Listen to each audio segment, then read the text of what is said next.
Alors, bonjour, bienvenue au conseil d'administration de la STO. Alors, pour débuter, on va tout simplement, je vais laisser la parole à la secrétaire, M. Lisa, pour passer à travers de l'autre show, on va revenir. Merci, M. le Président. Alors, le thème 1.1 de l'ordre du jour, c'est la période de questions des citoyens à l'intention des membres du conseil d'administration. Alors, on informe que M. Dominique Lheureux est présent.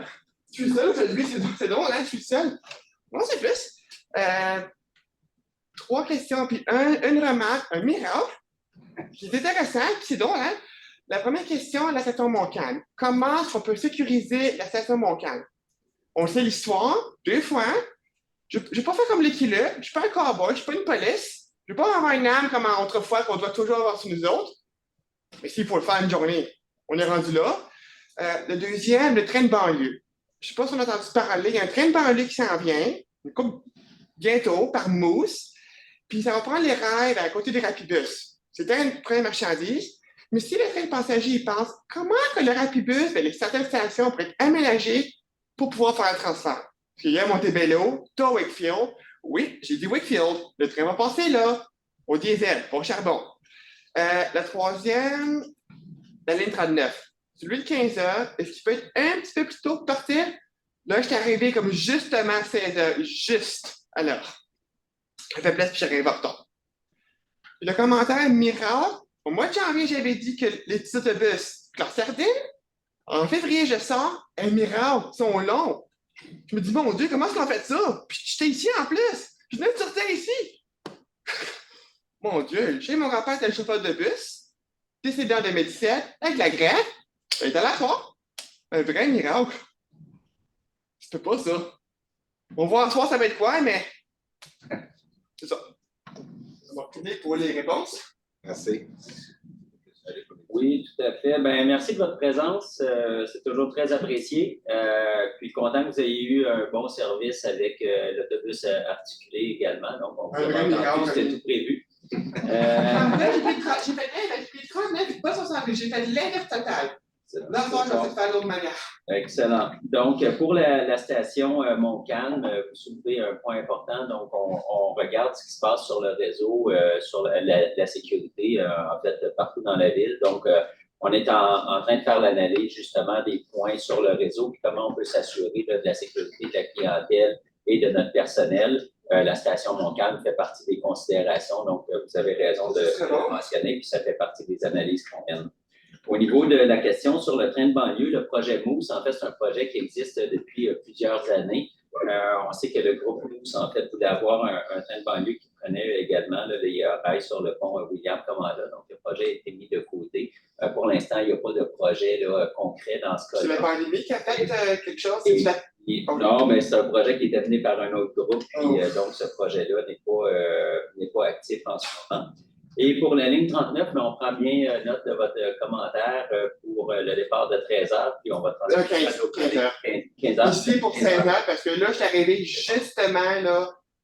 Puis il y avait un retard aussi. Si c'était pas pour le retard, je l'aurais fait. Et ma collègue Josée, qui est derrière, prend les notes. Un autre analyse, c'est quoi les mises à jour pour le tramway? C'est quoi les mises à jour du tramway, en parlant d'analyse? On attend des nouvelles de Québec, on devrait avoir des nouvelles dans les prochaines semaines, mais ça regarde bien. J'ai une madame à l'arrêt Lyon, elle m'a demandé la même histoire. Elle a dit, je ne sais pas ce qu'elle a dit, mais ça fait dur. Donc, ça fait dur. Mais ça sent bien. C'est comme. On a des bonnes annonces. Mais je dis, mais bien, c'est hier soir, mais elle a pas 85. Bon, OK. Ben, merci beaucoup. On va continuer, M. le Président. Oui, allez-y. Nous avons reçu également 4 questions par courriel. La première nous a été acheminée par M. Mario Bellec, qui se dit ici. J'aimerais savoir si la STO est en mesure de chiffrer la perte encourue avec les problématiques de la carte Presto. Oui, bien, merci pour la question. Donc, comme vous savez, la STO et OC Transport d'entente qui date depuis 1973 qui permet l'interopérabilité. Ce que ça veut dire, c'est que les titres de la STO sont acceptés sur le réseau de OC Transport et inversement avec la carte Presto. Donc, pour les deux réseaux, en fait, c'est bénéfique. L'estimation qu'on en fait, c'est que ça favorise l'utilisation du transport en commun. On ne considère pas évidemment les gens qui prennent la Presto comme étant des pertes de revenus, mais des gains de clientèle qui est bénéfique aux deux réseaux. Et puis, les les enjeux, en fait, au niveau des systèmes. On fait des mises à jour dans les systèmes et puis, donc, on a eu des enjeux récemment, mais ils ont été rapidement pris en charge et puis considérés. Merci. La deuxième question nous provient cette fois de Mme Émilie Azevedo. Je trouve que vous enlevez les racks à vélo beaucoup trop tôt dans la saison, en septembre, et les installez très tard. Tous mes amis qui utilisent le vélo comme principal moyen de transport et les services de la STO comme second moyen débutent leur saison de vélo aussitôt que toute la neige est fondue et ils rangent leur vélo lorsque la première neige tombe. Cette année, ce fut en novembre. Pourquoi est-ce que vous attendez si longtemps pour sortir les racks à vélo et pourquoi les enlevez si tôt? Dans le cas où la réponse est qu'il n'y a pas assez d'usagers qui se servent des racks, je vous demande à quel coût vous revient-il d'installer les racks? Comment justifiez-vous l'installation tardive si du côté financier cela ne modifie pas vos opérations? Considéreriez-vous installer les racks à vélo en fonction des conditions de la route au lieu de votre horaire prédéterminé? Merci de la question. Effectivement, on met sur la complémentarité des modes vélo et autobus. On a 277 autobus sur près de 380 qui sont équipés avec des supports à vélo. Ils sont en opération et le service est garanti du 1er mai jusqu'au 1er novembre. La raison pour laquelle on doit débuter le retrait des supports à vélo au mois de novembre, c'est que, bon, évidemment, ça prend plusieurs semaines de travail. On doit le mettre dans un horaire de travail planifié. C'est pour ça qu'on le fait là. On ne peut pas le faire en fonction de la météo du mois de novembre. Donc, c'est pour ça qu'on le fait ainsi. Et puis, la raison pour laquelle on les retire l'hiver, en fait, c'est un choix là, pour éviter qu'il y ait une détérioration prématurée des supports à vélo avec l'abrasif qui est mis sur la route. Donc, ça nous permet de prolonger la durée de vie. On a 10 lignes d'autobus qui sont garanties pour le service Vélobus. C'est également possible de planifier un itinéraire avec les supports à vélo dans le planibus en sélectionnant l'option vélo à bord. Merci de la question. La question suivante provient de Mme Sophie Guédard. Bonjour, j'ai utilisé la STO pendant 10 ans, de 2010 à 2020, et j'ai arrêté suite à la pandémie. Je suis maintenant de retour au travail 2 jours par semaine et je ne me retrouve pas dans votre offre tarifaire. Je dois prendre un bus STO, puis un OC Transpo pour me rendre au travail. Voici les offres que vous proposez dans mon cas. Première, laissez-passer journalier que je ne peux pas recharger en ligne ni utiliser sur mon trajet retour en partant d'Ottawa. Si je décide d'en acheter en avance, il me coûtera 2 $ de plus à chaque fois pour un support. 2. Laissez passer 3 jours que je ne peux pas recharger en ligne, ni utiliser sur mon trajet retour en partant d'Ottawa et qui ne permet pas de faire des trajets sur des journées étalées puisqu'il s'active lors du premier trajet pour 3 jours consécutifs. 3. Porte-monnaie électronique que je ne peux pas utiliser sur mon trajet retour en partant d'Ottawa. Et 4. Passe mensuelle qui a un prix bien trop élevé par rapport au nombre de trajets que je fais. Même avec le coût de l'essence, il est maintenant moins cher pour moi de prendre mon véhicule et d'encombrer les ponts interprovinciaux qui sont déjà surchargés. J'ai toujours préféré prendre le bus et le coût était un avantage, mais maintenant cela n'en est plus. Je ne travaille pas au gouvernement, mais je ne serais pas surprise d'entendre que vos offres ne sont pas adaptées au retour au travail pour ces personnes non plus, car il semble que la majorité soit de retour 2 jours par semaine. Serait-il, par exemple, possible d'offrir des laissez-passer aux 10 à 15 jours par mois, qui seraient désactivés lorsque les jours ont été utilisés? Avec l'informatisation des données, il me semble que ce ne serait pas si difficile à proposer. J'espère que mon message sera entendu pour que la STO fasse ce qu'elle doit de faire pour survivre aux changements actuels.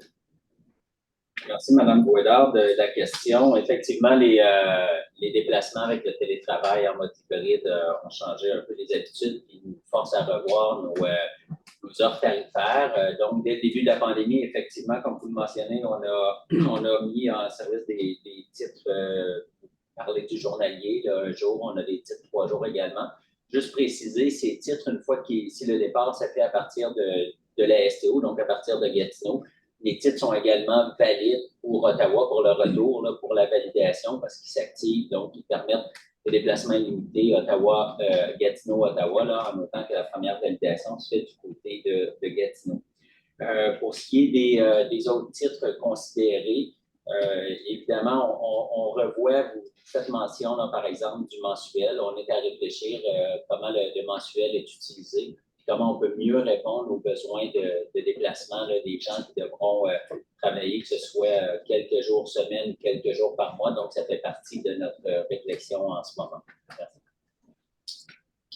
Et les dernières questions nous ont été acheminées par M. Martin Clément. J'aimerais savoir si la STO a un estimé du nombre d'arbres qui seront abattus pour la construction du tramway. Est-ce qu'il y aura des milieux humides qui seront détruits ou affectés? Bien, c'est une très bonne question. Donc, avec les prochaines étapes pour la planification du tramway, on parle des étapes d'avant-projet. Et c'est là que les analyses environnementales plus détaillées vont avoir lieu. Notamment pour la préparation du Bureau de sciences publiques en environnement, le BAP, et c'est à ce moment-là que les analyses détaillées seront présentées. Merci. Et ça met fin à la période de questions.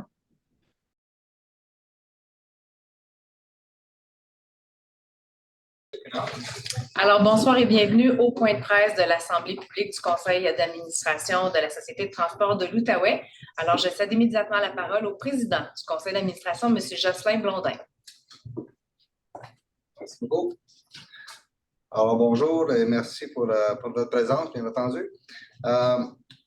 Je vous annonce que la semaine dernière, vous avez entendu parler probablement que lors du dépôt du gouvernement provincial, le gouvernement a annoncé un investissement de 400 millions pour les sociétés de transport au Québec. Alors, c'est une solution, bien entendu, à court terme, mais ça inaugure bien pour nous et les sociétés de transport. On n'a pas encore les détails, les chiffres exacts pour nous, mais on devrait avoir ça là, dans les prochaines semaines, savoir exactement qu'est-ce que ça représente comme montant d'argent sur ce 400 millions.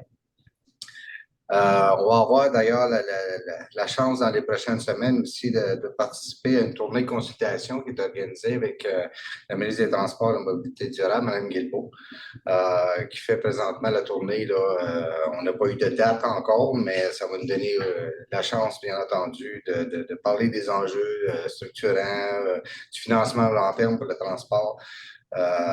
Continuer à investir dans le transport en commun, bien entendu, pour améliorer le transport le plus possible à la STO pour nos Gatineaux, pour les Gatinois et les Gatinoises. Sur une autre annonce qu'on a eue, une autre nouvelle qu'on a eue cette semaine, suite à notre rencontre avec Mme Bellil, on a eu une annonce qu'on avait une entente de principe entre le gouvernement provincial et fédéral pour un investissement possible pour le projet du tramway. On n'a pas les détails encore, on attend des nouvelles, on nous a dit en avril que le montant que ça pourrait représenter pour la STO, mais au moins c'est encourageant, on sait que l'entente a eu lieu, il reste à confirmer les montants d'argent. Alors ça va nous permettre, bien entendu, d'aller plus loin dans le projet de tramway, les consultations au niveau de l'environnement, les impacts des études d'impact, sur l'environnement et les consultations publiques. Alors, au moins, c'est pas une bonne nouvelle. On reste positif de ce côté-là. Merci. Merci beaucoup, M. Blondin. Alors, je vais prendre les questions. Nous avons avec nous sur la plateforme Zoom Nathalie Tremblay de Radio-Canada. Alors, Nathalie, est-ce que vous avez des questions pour M. Blondin ou M. Leclerc? Peut-être M. Leclerc d'abord, puis M. Blondin après. Juste pour revenir, je vais lui laisser le temps d'arriver. Bonjour, merci. Bonjour. Concernant, on comprend tous que les détails de l'entente de principe seront dévoilés dans 3 semaines. Par contre, pouvez-vous clarifier exactement les prochaines étapes? Ce pourquoi là, on était un peu bloqué, on attendait une annonce de financement pour pouvoir poursuivre. Monsieur Blondin a parlé d'études environnementales, mais l'avant-projet va vous permettre de préciser quoi au juste? Juste pour rappeler aux gens là, ce que ça va engendrer. Oui, bien, l'avant-projet, en fait, c'est là où on va aller chercher des consultants qui vont travailler avec nous tout au long du projet pour pousser davantage les études techniques. Donc, ce qu'il faut comprendre, c'est que la partie qui a été complétée pour l'instant, c'était l'étude d'opportunité, si on veut. Donc, c'est le concept. On a un certain niveau de détail, mais là, les études techniques vont beaucoup plus en analyse. Par exemple, on parle du terrain. C'est comme si dans l'étude d'opportunité, on avait pris une vue 2D, puis que là, on allait prendre une vue 3D. Donc, la portée des infrastructures, et on rentre dans beaucoup plus de détails. Au niveau de l'environnement, mais c'est toute la préparation du dossier pour le bureau d'audience publique en environnement. Donc, c'est vraiment à ce niveau de détail-là qu'on va. Et puis, ça va nous permettre de répondre à plusieurs questions qu'on a des citoyens, par exemple, sur la proximité, le bruit, la vibration. Donc, les citoyens, on le sait qu'ils ont des questions. Et puis, d'aller chercher là, ces informations-là plus techniques va nous permettre là, de donner les éléments de réponse complémentaires, que ce soit aux partenaires ou aux citoyens. Évidemment, dépendamment de la somme que vous obtiendrez, c'est quoi l'échéancier pour tout ça? Parce que c'est quand même beaucoup d'études, puis vous avez le BAP à travers tout ça. Donc, c'est quoi l'horizon le plus proche que vous voyez pour ces études? Oui, on parle d'un horizon d'environ 3 ans pour compléter l'ensemble des analyses. Là. Puis, je dis 3 ans, c'est toujours dépendant de ce qu'on trouve, évidemment. Là. Donc, mais ça vous donne une ordre d'idée à peu près là, de ce dont on parle quand on parle d'avant-projet. Merci, M. Leclerc. Je vais poser une petite question à M. Blondin. Peut-être que M. Leclerc voudra par la suite revenir. Oui. Monsieur Blondin, l'année dernière, la STO devait recevoir 2 autobus électriques. On va tout réaménager, évidemment, vos installations pour accueillir ces nouveaux véhicules-là. Faut former le personnel, etc. Vous parliez d'un projet pilote. On apprend que là, il y a un retard. Ça ne sera pas avant 2024. Est-ce que ça retarde votre plan là, pour l'électrification de votre flotte, là, le fait qu'on va être en retard là, jusqu'à 2024? Ben, écoutez, ça retarde d'une certaine manière, oui, parce que nous, ce qui est important, c'est lorsque les premiers véhicules vont arriver, on voulait premièrement laisser la chance, c'est ce qu'on souhaite faire aussi de toute façon, là, laisser la chance à nos mécaniciens de se familiariser avec cette nouvelle technologie-là. Mais écoutez, on sait qu'il y a des retards, on n'a pas de contrôle sur ça. Mais on a bien hâte de les recevoir. Je ne sais pas si M. Leclerc a plus de détails, mais on n'est pas la seule qui a cette problématique-là. Là, mais écoutez, je n'ai pas d'autres détails là-dessus présentement. Là. On a bien hâte de les voir. Parfait. Monsieur Leclerc, peut-être juste une petite précision par rapport à l'électrification de la flotte. J'ai de la misère avec ce mot-là. Vous aviez parlé de 2 à un moment donné, un autre 2, puis finalement 9. C'est quoi encore là l'horizon qu'on a? Parce qu'il y a quand même une obligation au niveau du gouvernement. À partir d'une certaine date, vous ne pourrez plus acheter autre chose que des véhicules électriques. Alors, c'est combien de véhicules et à quelle fréquence la STO va-t-elle recevoir? Bien sûr, puis oublions les délais, là, mais c'est quoi l'objectif qui est visé par rapport à ça? Oui, les premiers autobus, comme M. Blondin l'a mentionné, c'est 2 autobus. Ensuite, sur l'horizon 2026, on parle de 44 autobus incluant les options. Donc, ce qu'il faut comprendre dans le dossier de l'électrification, c'est probablement un des dossiers les plus complexes qu'on aura à traiter au Québec. C'est emballant. C'est un beau projet de transition énergétique, mais c'est extrêmement complexe. Là, on parle des véhicules, mais la plus grande complexité, c'est au niveau des installations de recharge. Donc, on est là-dessus. Puis, tous les réseaux de transport au Québec, on parle de 10 réseaux, devront faire ce virage-là en même temps pour 2025. C'est ce qui complexifie beaucoup ce dossier-là. Mais donc, nous, au niveau des véhicules, on parle d'un peu plus d'une quarantaine, incluant les options. Parfait. Merci beaucoup. Merci. Excellent. Donc, merci beaucoup. C'est ce qui met fin au point de presse et on se donne rendez-vous le 27 avril prochain. Merci.